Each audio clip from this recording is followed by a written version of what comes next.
Road accidents ఎక్కువ జరుగుతున్నాయి. జరిగిన వెంటనే తలకి గాయమైందా లేదా అన్న విషయం మనకి ఎలా తెలుస్తుంది? యాక్సిడెంట్స్ అనేవి ఈ మధ్య కాలంలో మోటార్ బైక్స్ ఇవన్నీ రావడం వల్ల మనకి యూత్ లో ఎక్కువ కామన్ అయిపోయినాయి. దాంతో పాటు ఆల్కహాల్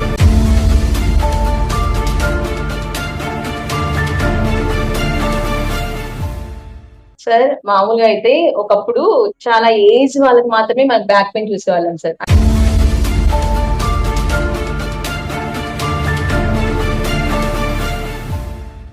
ఇప్పుడు నెక్ పెయిన్, బ్యాక్ పెయిన్ అనేటివి కామన్ అయిపోయినాయి అమ్మా. ఓన్లీ 30 years ఇట్లానే ఏజ్ గ్రూప్ కాదు, కానీ ఈవెన్ స్కూల్ గోయింగ్ చిల్డ్రన్ కూడా వాళ్ళ తల్లిదండ్రులు తీసుకొని వస్తుంటారు. మా పాపకు నడుము నొప్పి, మా పాపకు మెడ నొప్పి అని. సార్ బేసిక్ గా న్యూరో సర్జన్ ని కలవాలి అంటే భయపడతారు సార్. ఎందుకంటే సర్జన్ దగ్గరకు వస్తే ఫస్ట్ ఆప్షన్ సర్జరీ అనేసి.